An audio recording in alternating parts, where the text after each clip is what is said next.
মাদ্রাসায় ছোট বাচ্চাদেরকে নির্দয়ভাবে প্রহার করা হচ্ছে। ইদানিং এমন ভিডিওতে সোশ্যাল মিডিয়া সয়লাব। এতে সাধারণ মানুষ যেমন ব্যথিত হচ্ছে, অভিভাবকরাও আতঙ্কিত হচ্ছে। আবার কেউ কেউ বলছেন মাদ্রাসা এমনই হয়, মাদ্রাসায় বাচ্চা দেওয়া বন্ধ করে দাও। আবার কেউ কেউ তো বলছেন মাদ্রাসায় বন্ধ করে দাও। বিষয়টা আসলে কি, আসুন একটা নিরপেক্ষ পর্যালোচনা করি। পুরো ভিডিও না দেখে মন্তব্য করা যাবে না। প্রথমত, বাচ্চাদেরকে নির্দয়ভাবে প্রহার করা এটা কোনোভাবেই গ্রহণযোগ্য নয়। আর সেটা যদি হয় জ্ঞান শিক্ষা দেওয়ার জন্য, তাহলে তো আরো আগে নয়। কারণ পিটিয়ে কাউকে জ্ঞান শেখানো যায় না। এর জন্য প্রয়োজন ঐকান্তিক ইচ্ছা এবং কঠোর পরিশ্রম। যদিও একটা সময় শিক্ষার্থীরা জ্ঞান অর্জনের জন্য অনেক দূরের পথ পাড়ি দিত, কিন্তু এখন বাড়ির পাশে শিক্ষা প্রতিষ্ঠানে পিটিয়েও পাঠানো যায় না। সময় যেমন বদলেছে, তেমনিভাবে বদলেছে শিক্ষা দেওয়ার পদ্ধতিও। আল্লামা তাকি উসমানী সাহেব বলেছেন, বাচ্চাদেরকে প্রহার করা এক ধরনের জুলুম। আর এটা এমন এক জুলুম, আপনি তার কাছে ক্ষমা চাইলেও দায়মুক্ত হতে পারেন না। কারণ নাবালেগ হওয়ার কারণে সে নিজের হক ক্ষমা করার অধিকার রাখে না। এই জন্য বাচ্চাদেরকে মোটিভেশনের মাধ্যমে আগ্রহী করে আনন্দের ছলে করাতে হয়। এতে একদিকে বাচ্চারা যেমন খুশি থাকে, অন্যদিকে উস্তাদরা কম কষ্টে বেশি কিছু শেখাতে পারে। এবার প্রশ্ন হলো, ভিডিওতে দেখানো ঘটনার মধ্যে কি সব জায়গায় এমন হয়? উত্তরটা হচ্ছে না, সব জায়গায় এমন হয় না। তবে শাসন হয়। সব মানুষ যেমন সমান নয়, সব উস্তাদও সমান নয়। হ্যাঁ, অবশ্যই এমন কিছু শিক্ষক রয়েছেন যারা পড়ানোর থেকে মারতে বেশি আগ্রহী। এমন শিক্ষকদের ব্যাপারে অবশ্যই মাদ্রাসা কর্তৃপক্ষের চিন্তা ভাবনা করা উচিত।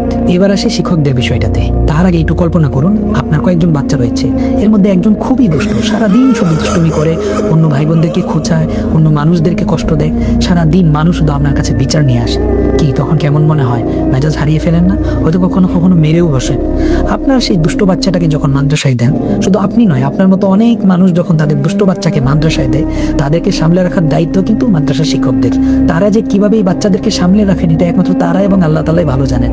এবার আসি তাদের দুঃখের কিছু কথা। বেশিরভাগ মাদ্রাসার নিচের দিকে ক্লাসগুলোর দিন শুরু হয় ফজরের 1-1.5 ঘন্টা পূর্বে থেকে। সবার আগে তাদেরকে উঠতে হয়, তারপর বাচ্চাদেরকে ঘুম থেকে তুলতে হয়। এরপর তারা ঠিকমতো ক্লাসে বসছে কিনা সবকিছু তদারকি করতে হয়, তাদের সবক শুনতে হয়, বিভিন্ন পড়া দেখতে হয়।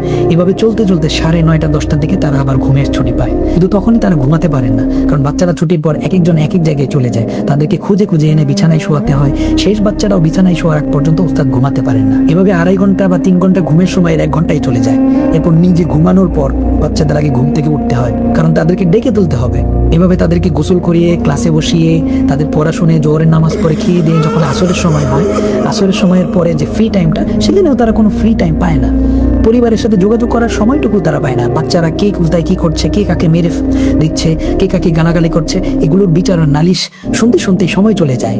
মাগরিবের পর থেকে আবার রাত্রেও পড়াতে হয়। কোন রাত্রেবেলা ঘুমাতে যান, উস্তাদ সবাইকে শুয়ে ঘুমাতে গেছেন, এই মুহূর্তে দেখা গিয়েছে কোনো বাচ্চা বিছানা থেকে উঠে গিয়ে পানি ফেলে দিয়েছেন। নিচ থেকে বিচার এসেছে, মুতায়েম সাহেব তার কাছে এসে বলছেন, কি ব্যাপার, আপনার ছাত্র এটা কেন করলো? তখন এই অবস্থায় একজন উস্তাদ নিজেকে কিভাবে কন্ট্রোল করে আমি নিজেও জানি না। একে তো ক্লান্তি, পরিবারকে সময় দিতে পারে না, বেতন কম, কিন্তু তারপরও অনেক ধৈর্য সহকারে তারা বিষয়গুলো সামাল দেন। আসলে একজন উস্তাদ সাধারণত অপরম না হলে ছাত্রদেরকে প্রহার করতে চান না। আমি দেখেছি আমার উস্তাদ হাফেজ জাকির ইসলাম সাহেব যখন আমাদেরকে কোনোদিন 1-2টা বাড়ি দিয়ে ফেলেছেন, সেদিন ঘুমের সময় তার চোখ লাল হয়ে থাকতো। নিশ্চয়ই তিনি কান্না করতেন। দিন শেষে তারাও মানুষ, তাদেরও কষ্ট হয়, তাদেরও ডিপ্রেশনে পড়ে, তাদেরও মানবিক দুর্বলতা রয়েছে। আমি বলছি না যে মাদ্রাসায় কোনো নির্দয় উস্তাদ নাই, অবশ্যই আছে, কিন্তু সেটাকে অবশ্যই মাদ্রাসা কর্তৃপক্ষকে খেয়াল রাখতে হবে।